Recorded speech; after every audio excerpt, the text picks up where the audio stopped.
Assalamualaikum warahmatullahi wabarakatuh. Kisah kali ini akan membahas tentang Nabi Soleh alaihissalam. Tapi sebelum lanjut ke dalam kisahnya, jangan lupa untuk terus dukung channel ini dengan cara like, subscribe, dan juga komen. Nabi Soleh alaihissalam merupakan salah satu dari 25 nabi utusan Allah Subhanahu wa Ta'ala yang menerima wahyu untuk dirinya sendiri. Nabi Soleh merupakan nabi kelima yang diutus untuk menyebarkan ajaran menyembah Allah Subhanahu wa Ta'ala setelah kehancuran kaum Ad yang hidup di zaman Nabi Hud alaihissalam. Beberapa ulama meriwayatkan jika Nabi Soleh alaihissalam memiliki seorang ayahanda bernama Ubaid. Nabi Soleh alaihissalam diangkat oleh Allah Subhanahu wa Ta'ala sebagai seorang nabi pada tahun 2100 sebelum Masehi. Apabila diurutkan, maka silsilah Nabi Soleh yaitu Soleh bin Ubaid bin Masih bin Ubaid bin Hadir bin Samud bin Asir bin Aram bin Sam bin Nuh. Jadi dapat disimpulkan Nabi Soleh alaihissalam masih memiliki darah keturunan dari Nabi Nuh alaihissalam. Nabi Soleh alaihissalam berasal dari bangsa Arab, tepatnya suku Samud. Nabi Soleh alaihissalam adalah nabi yang diutus setelah Nabi Hud alaihissalam. Semasa hidupnya, Nabi Soleh alaihissalam menetap di daerah utara, tepatnya di Al-Hijr. Selama di Al-Hijr, Nabi Soleh alaihissalam merupakan salah satu orang yang sangat dihormati dan dijunjung tinggi oleh penduduk Al-Hijr, yaitu kaum Samud. Perjalanan dakwah Nabi Soleh. Kaum Samud yang menjadi target dakwah dari Nabi Soleh adalah kaum yang pandai bercocok tanam, arsitektur, dan berternak. Kemampuan yang dimiliki kaum Samud di bidang arsitektur sangatlah mengagumkan. Mereka memahat bukit berbatu yang banyak ditemukan di Al-Hijr menjadi bangunan indah dan megah. Sedangkan pada hamparan tanah yang datar, mereka membangun istana-istana. Bukit-bukit batu yang dipahat oleh kaum Samud membentuk bangunan-bangunan rumah yang mereka tinggali dengan gaya khas peninggalan Yunani dan Romawi kuno. Kaum Samud. Pada saat itu diketahui kaum Samud menyembah berhala sesuai yang dilakukan secara turun-temurun dari nenek moyang mereka. Awalnya kaum Samud sangat menghormati Nabi Soleh karena mereka menaruh harapan pada beliau untuk meneruskan tradisi kaum Samud, yaitu menyembah berhala. Namun ketika Nabi Soleh mulai menyampaikan ajaran untuk menyembah Allah Subhanahu wa Ta'ala dan bertakwa kepadanya, maka kaum Samud menjadi kecewa dan murka. Mereka mulai memusuhi Nabi Soleh karena beliau meminta untuk meninggalkan sesembahan berhala yang sudah menjadi bagian dari tradisi mereka secara bertahun-tahun. Selain memiliki kebiasaan menyembah berhala, tabiat lainnya yang dimiliki oleh kaum Samud adalah angkuh dan sombong. Mereka seringkali meremehkan dan memandang rendah kaum lainnya. Bahkan dalam keseharian mereka selalu berbuat maksiat seperti berzina dan mabuk-mabukan. Gaya hidup kaum Samud tersebut telah menyimpang dari ajaran Allah Subhanahu wa Ta'ala. Oleh karena alasan tersebutlah Allah mengangkat Nabi Soleh sebagai nabi yang ditugaskan untuk berdakwah kepada kaum Samud. Seperti yang diriwayatkan dalam firman Allah Surat Al-A'raf ayat 73. Dan kepada kaum Samud kami utus saudara mereka Soleh. Dia berkata, "Wahai kaumku, sembahlah Allah. Tidak ada Tuhan sembahan bagimu selain Dia. Sesungguhnya telah datang kepadamu bukti yang nyata dari Tuhanmu itu. Ini seekor unta betina dari Allah sebagai tanda untukmu. Biarkanlah ia makan di bumi Allah. Janganlah disakiti. Nanti akibatnya kamu akan mendapatkan siksaan yang pedih." Ketika Nabi Soleh alaihissalam mulai menyeru kepada kaum Samud tentang ajaran tauhid untuk menyembah Allah Subhanahu wa Ta'ala, Maka kaum Samud terbelah menjadi dua kelompok yang saling bertentangan. Kelompok pertama yaitu yang mengikuti Nabi Soleh, sedangkan kelompok kedua yaitu yang menentang Nabi Soleh. Mukjizat Nabi Soleh. Unta betina yang keluar dari batu sebagai salah satu mukjizat Nabi Soleh. Dijelaskan oleh para musafir bahwa sebagai bukti kerasulan Nabi Soleh alaihissalam, kaum Samud menantang beliau untuk dapat mengeluarkan seekor unta betina yang sedang hamil 10 bulan dari sebuah batu besar yang ditunjuk oleh mereka. Nabi Soleh alaihissalam pun menyanggupi permintaan kaum Samud tersebut dan mulai berdoa kepada Allah Subhanahu wa Ta'ala. Kemudian dengan kuasa Allah Subhanahu wa Ta'ala dari permukaan batu yang dipukul oleh tangan Nabi Soleh, keluarlah unta betina dengan ciri-ciri sama persis seperti yang disebutkan oleh kaum Samud. Unta tersebut dikenal dengan sebutan unta betina Allah. Maka terperanjatlah mereka.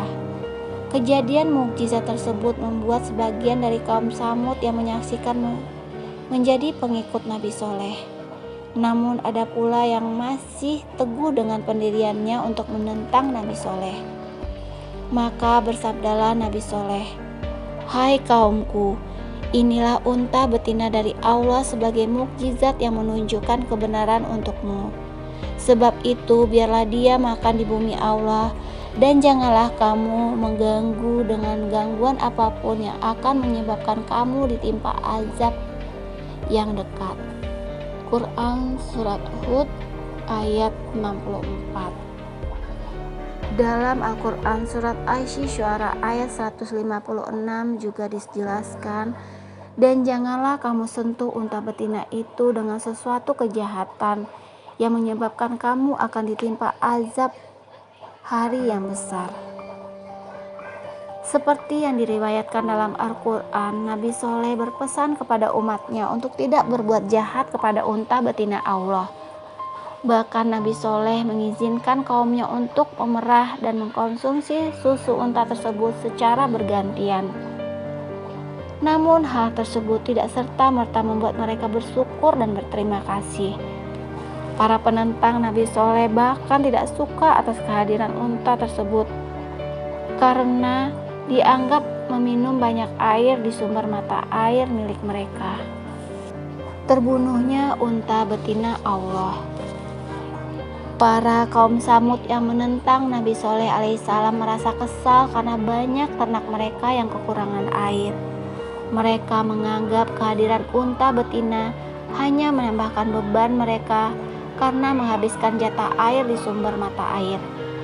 Mereka pun segera memikirkan rencana jahat untuk membunuh unta betina tersebut. Di antara orang-orang yang berencana melakukan pembunuhan terhadap unta betina Allah tersebut terdapat 2 orang wanita yang menjadi provokator rencana tersebut. 2 wanita tersebut adalah Saduk binti Mahya bin Zuhair al-Mukhtar dan Unaizah binti Gunaim bin Mijlas. Unaizah merupakan istri dari Zu'ab, salah satu pimpinan kelompok penentang Nabi Soleh. Unais dan Zu'ab memiliki 4 orang anak perempuan dan membentuk perjanjian dengan Qudar bin Salif untuk dapat memilih salah satu anaknya apabila berhasil membunuh unta betina. Saduk pun melakukan hal yang sama, yaitu menawarkan dirinya sendiri pada Misra bin Mahraj bin Mahya bin Mis apabila Misra mampu membunuh unta tersebut. Qudar dan Misra yang tergiur dengan tawaran kedua wanita tersebut pun bertekad penuh untuk membunuh unta betina dengan mengajak 7 pemuda lain. Mereka mengawasi ketika unta betina sedang minum air di mata air, lalu secara kilat memanah betis unta tersebut sembari menikam bagian perut unta dengan menggunakan pedang. Dengan begitu terbunuhlah unta betina Allah yang merupakan mukjizat Nabi Soleh alaihissalam. Azab yang mendatangi kaum Samud yang ingkar dan keji. Nabi Soleh sangat sedih ketika mendapati bahwa unta betina Allah telah dibunuh oleh kelompok penentangnya. Nabi Soleh pun segera mengingatkan para pembunuh unta agar segera bertobat atau azab yang pedih akan datang. Namun mereka justru meremehkan peringatan dari Nabi Soleh, bahkan menantang agar azab segera diturunkan. Maka Nabi Soleh pun berpesan kepada mereka untuk bersukaria selama 3 hari sebelum datangnya azab, seperti yang diriwayatkan dalam Al-Quran surat Hud ayat 65. Maka mereka menyembelih unta itu. Kemudian dia saling berkata, "Bersukarialah kamu semua di rumahmu selama 3 hari. Itu adalah janji yang tidak dapat didustakan." Perbuatan mereka membunuh unta tersebut adalah suatu pelanggaran terhadap larangan Nabi Soleh. Oleh sebab itu, Allah menjatuhkan kepada mereka hukuman, yaitu membatasi hidup mereka hanya dalam tempo 3 hari. Maka sebagai ejekan, mereka disuruh bersukaria selama 3 hari itu. Pada hari pertama sebelum datangnya azab yang menewaskan pembunuh unta dan para kaum Samud yang ingkar, wajah mereka berubah warna menjadi kuning. Pada hari kedua wajah mereka menjadi merah, dan pada hari ketiga wajah mereka menjadi berwarna hitam.